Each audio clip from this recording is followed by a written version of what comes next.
Welcome back to my YouTube channel the medical science में एक बार फिर आपका स्वागत है। जैसे आपको पता है हमारे इस यूट्यूब चैनल पर जो भी बीमारी होती है, डिजीज होती है, उसे मैं एक्सप्लेन करता हूँ। कोजेस क्या है, सिम्टम्स क्या है, ट्रीटमेंट ऑप्शन क्या है, टोटली मैं एक्सप्लेन करता हूँ। तो चलिए वीडियो को स्टार्ट करते हैं। आज हम बात करने वाले हैं मलेरिया के बारे में। देखिए, जैसे ही रेनी सीजन हमारा खत्म होता है, बरसात का मौसम जाता है, मलेरिया, चिकनगुनिया, डेंगू, इनके पेशेंट आने शुरू हो जाते हैं। और इन सब का सिंगल एक कारण है, वो है मच्छर। मच्छरों की काटने की वजह से ये बीमारी फैलती है। डिस्कस करते हैं मलेरिया के बारे में। देखिए, malaria is a serious disease cause by the parasite. Parasite की वजह से होती है। इसे spread by bite of female anopheles मच्छर। ये फीमेल एनाफिलीज मच्छर के काटने की वजह से होती है। देखिए, इस मच्छर की सलाइवा में पैरासाइट होता है जो हमारी बॉडी में प्लाज्मोडियम छोड़ता है।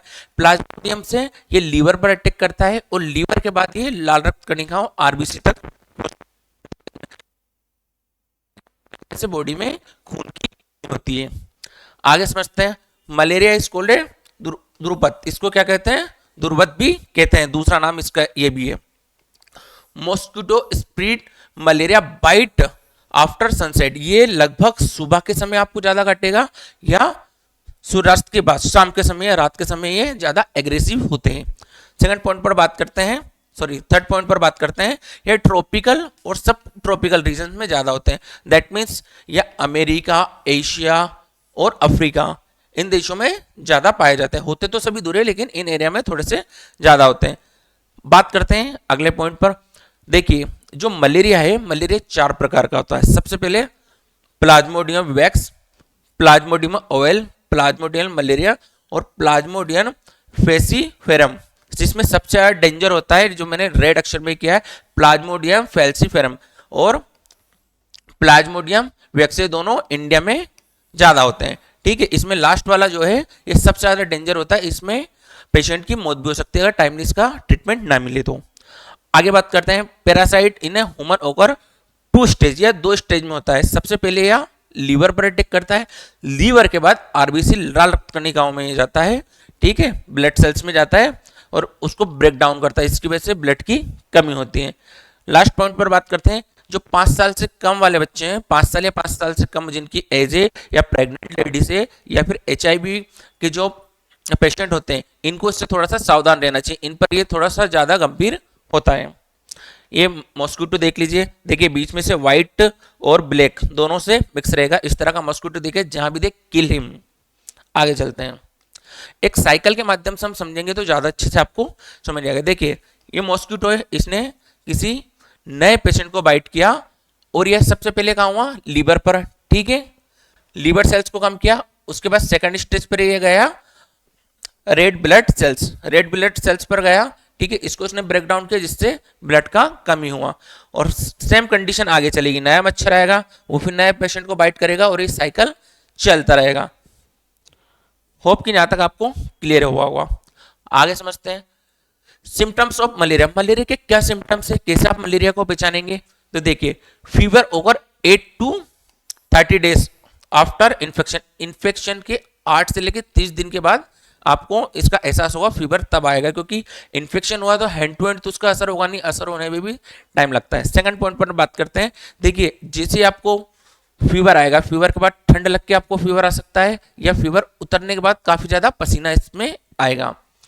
थर्ड पॉइंट, हेडेक होगा, स्टमक पेन होगा, वॉमिटिंग होगी, डायरिया होगा। ठीक है, कफ हो सकता है। ये सारी चीजें थोड़ी थोड़ी मात्रा में बॉडी में बनी रह सकती है। डिफिकल्ट टू ब्रीथिंग, सांस लेने में आपको तकलीफ रहेगी।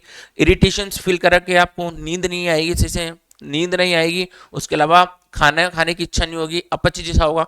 ये सब चीजें बनती है ब्लड की वजह से। ब्लड सेल्स कम होगा तो बॉडी में इस तरह के सिम्टम्स आते रहेंगे। लास्ट पॉइंट पर बात करते हैं। अगर आपका मलेरिया ब्रेन तक पहुंचता है, ठीक है, अगर आपका मलेरिया लास्ट स्टेज पे ब्रेन तक पहुंचता है, जिससे आप चेतना भी खो सकते हैं, कोमा के अंदर भी जा सकते हैं। ये कुछ सिम्टम्स है जिसको आपको ध्यान में रखना चाहिए। लास्ट में बात यही करना चाहूंगा कि जो सबसे ज्यादा इंपॉर्टेंट है, मस्तिष्क तक नहीं पहुंचना चाहिए, जिससे कि व्यक्ति कोमा में चल जाए और अल्टीमेटली उसकी डेथ हो जाए। तो लास्ट का जो मैंने बताया था आपको फेल्सिफोरम, वो सबसे ज्यादा खतरनाक होता है। Diagnosis of malaria. मलेरिया के डायग्नोसिस क्या है, कैसे निदान कर सकते हैं? 4 ट्रीटमेंट, सॉरी माफ कीजिएगा, 5 ऐसे टेस्ट हैं जिसको करके पता चल सकता है कि मलेरिया किस स्टेज पर है। सबसे पहले हम बात करते हैं ब्लड स्मीयर माइक्रोस्कोपी। इसमें क्या होता है, बॉडी से ब्लड को निकाला जाता है और एक बूंद को लेकर माइक्रोस्कोप पर इसको फैलाकर चेक किया जाता है। ठीक है, इस टेस्ट से क्या पैरासाइट्स का पता चलेगा बॉडी में, ब्लड में पैरासाइट है या नहीं। आरटीडी रेबिड डायग्नोसिस टेस्ट, इस टेस्ट में तेजी से परिणाम मिलते हैं, जो रिजल्ट है उसमें थोड़ा सा जल्दी आपको रिजल्ट मिलेगा। ये रक्त की एक बूंद को फैलाकर डाला जाता है और कुछ मिनटों में इसके नतीजे आ जाते हैं। ये भी लेटेस्ट तकनीक है, जल्दी काम करती है। आगे बात करते हैं पीसीआर पॉलीमेरेज चेन रिएक्शन। यह एक उन्नत तकनीकी है जिसमें पैरासाइट के डीएनए का पता किया जाता है। पैरासाइट मतलब जो उसने इंजेक्ट किया बॉडी के अंदर, उसके डीएनए का पता इसमें चलता है। फोर्थ पॉइंट पर बात करते हैं सीरोलॉजी टेस्ट। यह टेस्ट शरीर में परजीवी के प्रति उन्नत होने की एंटीबॉडी की पहचान करता है। एंटीबॉडी की पहचान करता है, इससे मलेरिया हुआ नहीं हुआ इससे पता नहीं चलता है। फिफ्थ पॉइंट पर बात करते हैं हेमेटोलॉजी टेस्ट। इसमें खून में विभिन्न घटकों में जांच की जाती है। जो ब्लड है उसके अलग अलग डिफरेंट पार्ट्स की जांच होती है, जैसे कि हीमोग्लोबिन हुआ, प्लेटलेट्स कम हुई, जो खून है वो कम हुआ ज़्यादा हुआ, उसकी प्लेटलेट्स कम हुई ज़्यादा हुई, इसकी जानकारी इसमें मिलती है। उसके अलावा सफ़ेद रक्त कोशिकाओं की संख्या के बारे में भी इसमें पता चलता है। तो बेसिक से 5 टेस्ट होते हैं डायग्नोसिस के लिए। आगे बात करते हैं प्रिवेंशन ऑफ मलेरिया। कुछ ऐसा किया जाए कि आपको मलेरिया होना, तो मलेरिया का कारण क्या है, कॉजेस क्या है। मॉस्किटो, आप मॉस्किटो से बचेंगे, मच्छर के काटने से बचेंगे तो आपको क्या होगा, मलेरिया होगा ही नहीं। कुछ बेसिक से जानकारी जिससे आप सावधान रहना चाहिए।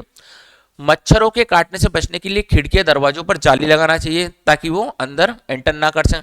ये मच्छरों को घर से बाहर रखने के लिए खिड़कियों दरवाजों को बंद ही रखें, लगभग जब आना हो तभी ओपन करें या उसमें जाली लगा के रखें। मच्छरों को भगाने के लिए आप कुछ अगरबत्ती का इस्तेमाल कर सकते हैं, उसके अलावा स्प्रे का भी आप यूज कर सकते हैं। मच्छरों को भगाने के लिए स्प्रे भी आप छिड़काव कर सकते हैं या एक तरह से नीम का धुआं भी उसमें कर सकते हैं, सो दैट मच्छर बाहर निकल जाए। ठीक है, मच्छरों की अधिक सक्रियता वाले क्षेत्रों में बचें। जहाँ पे मच्छर ज़्यादा है, जिस एरिया में ज़्यादा है, जहाँ गंदा पानी इकट्ठा है, जहाँ पुराना डस्ट ज़्यादा पड़ा हुआ है, या फिर एक तरह से के जहाँ ज़्यादा गंदी पड़ा है, उस एरिया में मच्छर ज़्यादा होते हैं, तो वहाँ जाने से आप थोड़ा सा परहेज करें, बचें। वेयर प्रोटेक्टिव क्लॉथ, ऐसी हाफ स्लीव वाला ना बचा, फुल स्लीव वाले कपड़े पहने, ऊपर से नीचे तक आप ढके रहें। इस तरह के क्लॉथ का इस्तेमाल आप करें तो ज़्यादा अच्छा रहेगा। टेक एंटी मेटेलेट ड्रग्स को आपको लेना चाहिए। आगे बात करते हैं किसी भी बर्तन या गड्ढे में अगर पानी भरा है, पुराने समय तक पानी भरा है, तो सबको साफ करें। आसपास का गार्डनिंग है, प्लेस है, उसको थोड़ा सा क्लीन रखें, सो दैट मच्छर पनपेंगे ही नहीं। आई होप कि यहाँ तक आपको क्लियर होगा। आगे चलते हैं ट्रीटमेंट ऑप्शन। देखिए ट्रीटमेंट ऑप्शन सबसे पहले बताना चाहूंगा, यह मलेरिया है।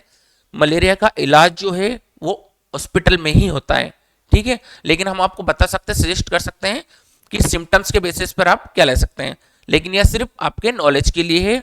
Don't take any medicine without doctor permission. देखिए मलेरिया डिपेंड ऑन सेवेरिटी, ये उसकी गंभीरता पर निर्भर करता है, लक्षणों पर निर्भर करता है।